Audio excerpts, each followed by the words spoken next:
I didn't plan on finding this cabin. It wasn't on any map, not on Google, not on any of the hiking forums I'd scoured for weeks. I just wanted a quiet place to finish my novel. My friend had suggested a retreat in a popular lodge, crowded, full of people, Wi-Fi, noise, but I wanted silence, true isolation. So I drove for hours, past towns that disappeared from the road, past signs that promised safety but pointed nowhere. I followed a narrow dirt road into the woods, and just when I thought I was lost, I saw it. A small log cabin, half hidden by pine trees, almost swallowed by the forest itself. It looked abandoned. Dust coated the porch. Moss clung to the logs. The windows were dark, reflecting nothing but the forest. But there was a strange pull to it, a sense that it had been waiting for me. I hesitated. Part of me wanted to turn around and leave. Another part wanted to step inside. I stepped onto the porch, the wood creaking beneath me. I reached the door and pushed it open. The air inside smelled of old wood, dust, and something faintly sweet, like pine needles left to rot.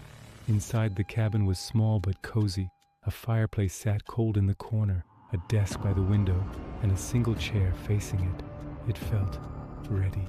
I set my bag down and opened my notebook. Page 1, blank. I clicked my pen. The words came easily, too easily. I wrote about the forest, about the smell of pine and wet earth, about the sunlight breaking through the trees. Hours passed. I didn't notice. I paused only when my stomach growled, stepping outside for a quick walk along the narrow trail beside the cabin. When I returned, the notebook was open, and new words had been added. You will spill coffee on page 3 today. You will look out the window at 2:13 p.m. I froze. My coffee hadn't spilled yet. I hadn't even looked at the window. I told myself it was my imagination. Maybe I had written it subconsciously, maybe I was tired, but deep down, I knew I wasn't imagining this. I tried leaving the cabin that night, just to clear my head. The forest swallowed the trail. Trees bent in impossible angles. Shadows stretched longer than they should. And when I finally looked back, the cabin was larger than before, almost looming, windows reflecting a darkness that wasn't outside. I returned the next day and the notebook had changed again. The entries were longer, darker, more personal. You will hear scratching tonight. You will dream of your own reflection and it will stare back at you. Sleep became impossible. Every noise outside the cabin, wind, branches, even the occasional bird, made me flinch. Every shadow seemed to move. Numb. By the third day, I understood that the cabin didn't just predict events, it created them. The notebook described things before they happened. Little things at first. Spilled coffee, misplaced shoes, misread notes. Then bigger, scarier things. Footsteps behind doors, creaking floorboards at night, reflections that moved on their own. I tried to leave again. I ran through the forest only to find myself back at the cabin every time. The path twisted. Trees leaned closer. Shadows thickened. The forest itself seemed alive, corralling me back. At night, I stayed awake, staring at the notebook. Words appeared on the blank page before my eyes. Sit, write, do not look behind you. I obeyed. My hands shook as I picked up the pen. The notebook wrote my story while I lived it. Every thought, every fear, every memory. I glanced at the mirror across the room. It wasn't me, not fully. A shadow version of me stared back. Older, hollow-eyed, grinning in ways I hadn't.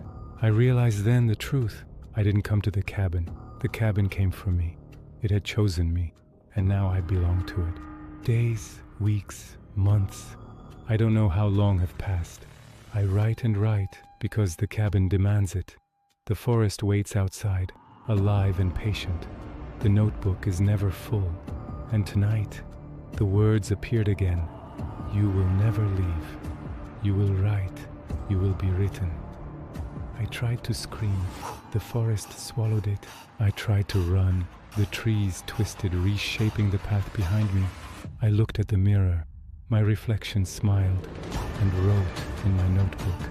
I am not alone. I never will be. The cabin is inside me. I am inside the cabin, and the notebook waits. My best friend and I had been planning this hiking trip for months. Just 2 girls, a tent, our cameras, and the hope of escaping the city for a weekend. From the moment we parked, something felt off. The forest pressed close, the air heavy with pine and damp earth. Even the wind sounded deliberate, brushing through the trees like it was measuring our steps. We joked about it at first. I caught her staring off into the woods more than once, with a strange expression I couldn't read. I told myself I was imagining it. By midday, we reached a clearing near a small creek. We set up camp. I pulled out my notebook to sketch the scenery, while she wandered off collecting firewood.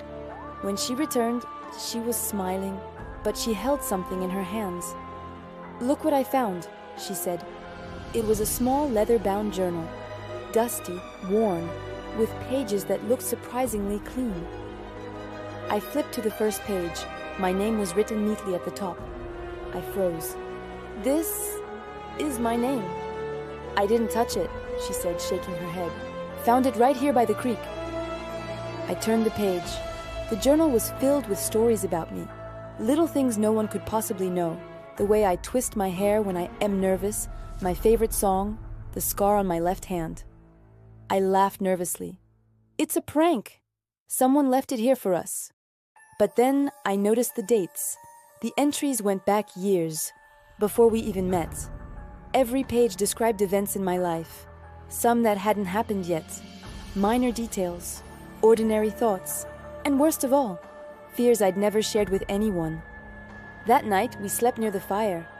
I couldn't close my eyes. The journal lay between us, innocuous, yet heavy with unseen weight. At 2 a.m., I woke to silence.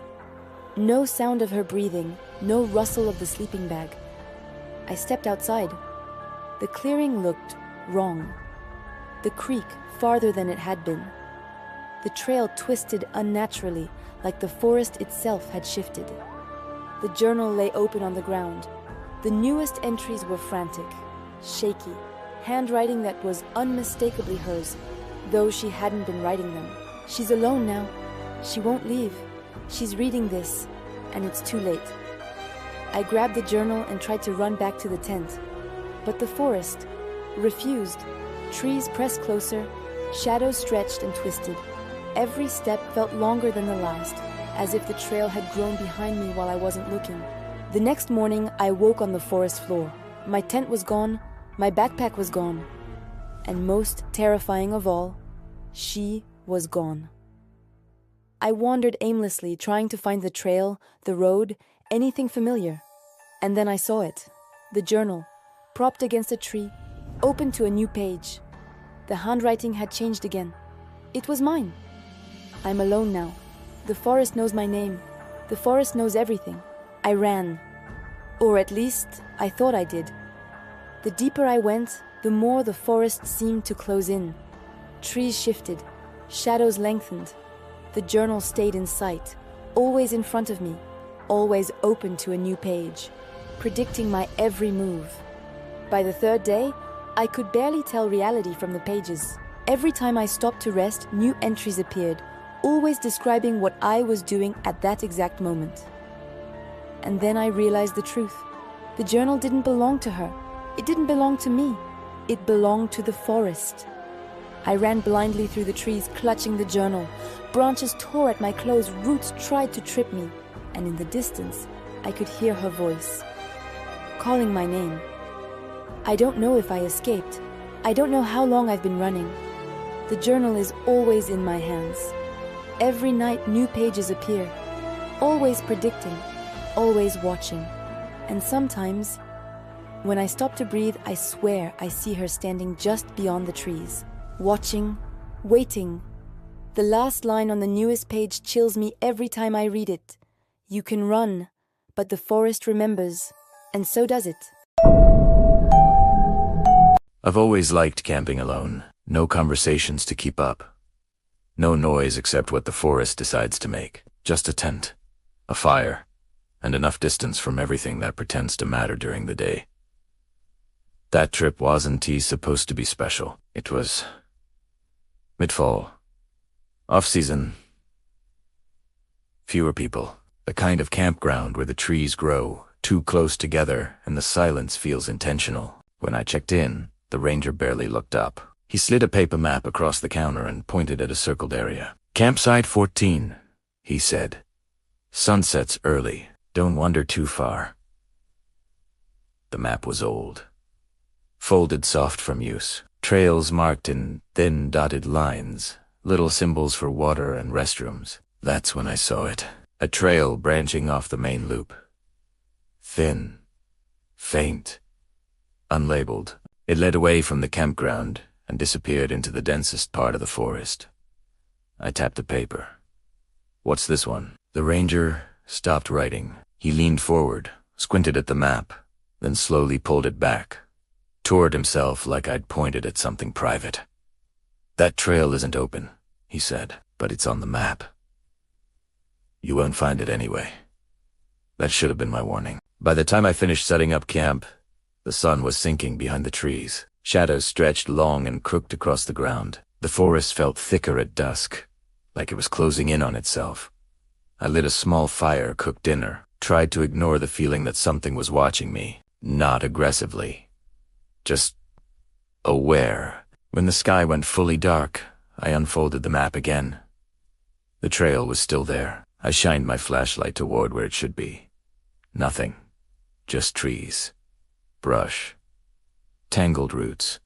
I laughed quietly. Old map. Then the fire popped louder than before. And beyond the edge of the firelight, the forest changed, not moved. Revealed. A narrow path appeared between the trees. Perfectly clear. Leaves pressed flat. Dirt worn smooth. My stomach tightened. I turned the flashlight off. The trail stayed. I turned it back on. Still there. From the campsite, the trail didn't exist. From where I stood, it was undeniable. I told myself I'd only take a few steps. The moment my foot touched the trail, the air changed. Colder. Thicker. I turned around. The campsite was gone. Not dark. Not far away. Gone. My breathing got louder in my ears. I started walking. The flashlight beam felt weaker, like it couldn't reach as far as it should. That's when I heard it. Footsteps. Behind me. I stopped. They stopped. I turned. Nothing, but the feeling stayed. I checked the map. The dotted trail was longer now, curving deeper into the forest. I hadn't walked that far. I passed things on the ground. An old lantern, a torn backpack, one hiking boot. No pair. The trail opened into a clearing.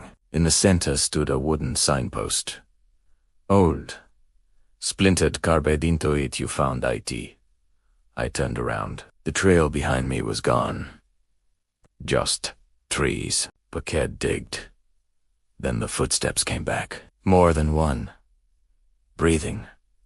Not human. The trail reappeared in front of me, not behind. I ran. Every time I tried to leave the path, the forest pushed me back.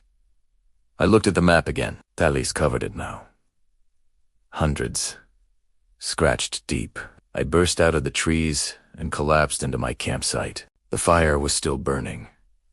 The tent untouched. The forest was normal again. Too normal. I didn't sleep. At dawn, I packed up and left without breakfast. At the ranger station, I slid the map across the counter. The trail showed up last night, unfolded Italiano. The trail was gone. It only appears after dark, he said. And only to certain people. People who what? People who are already lost. As I drove away, curiosity won. I unfolded the map one last time. The trail was back. Longer than before, and now it started exactly where my campsite had been. I didn't come to this cabin for peace. I came here to disappear. For weeks, I had been running. At first, it was subtle. A shadow in my apartment hallway. A reflection in a storefront window when no one was behind me. Cars that appeared too often, moving too slowly, as if tracking me. I told myself I was imagining it. But deep down, I knew. I didn't know who they were. People? Or something else? I just knew they were relentless, and I had to get far away. I drove for hours, past towns that ended in forests, past empty gas stations, past signs that promised safety but led nowhere. Night fell, and the forest thickened. Rain slicked the road. Then, almost like it had appeared from the shadows themselves, the cabin. It wasn't listed online. No signs, no for rent. It was just there. Logs darkened by age, a crooked chimney, a porch sagging from years of neglect. The door was slightly open, as if inviting me in. Inside, the cabin smelled of pine, dust, and cold smoke. One main room, a small kitchen corner, a bedroom. I locked the door behind me, pulled the curtains tight. No one would find me here. The first night I slept, but only briefly. I awoke around 2 a.m. to the sound of the floorboards creaking. I sat up. Something felt wrong. A hallway stretched out from the bedroom wall. It hadn't been there before. Long, narrow, painted the same color as the cabin walls. I froze, touched the wall. Solid, real. At the end, a closed door. I didn't open it. I backed away, locked myself in bed, and tried to sleep. Morning came. The hallway was gone. I laughed, a hollow, desperate laugh. The next night, 2 hallways appeared. One led to a study filled with books I didn't recognize. The second, to a room with a single chair facing the wall, and my name written repeatedly across the floorboards, like a warning. By the third night, the cabin's expansion became impossible to ignore. Rooms reflected my memories. A living room from my childhood home. A hallway filled with photographs of people I had lost. A bathroom where the mirror showed my reflection. Moving slower than I did, smiling when I didn't, sleep became impossible. Each creak of the floorboards, each rustle of the wind felt deliberate. The forest outside the cabin twisted and shifted. The roads I had come on disappeared. Even the rain sounded different, darker. I tried leaving. I ran, but every hallway led to another. Every door brought me back inside. The cabin didn't just trap me physically, it trapped me mentally. By the 5th night, I understood. The cabin wasn't random, it was conscious. Every room, hallway, and shadow reflected my fear. Every new space was drawn from my mind. It was feeding on my panic. And then, I heard them. Not outside, not behind me. Inside the walls, soft, deliberate footsteps. Voices, names I'd never shared with anyone. The final hallway appeared tonight. Longer than any I had seen. Endless. At the end, a door. No handle, no key. Just words carved in the wood.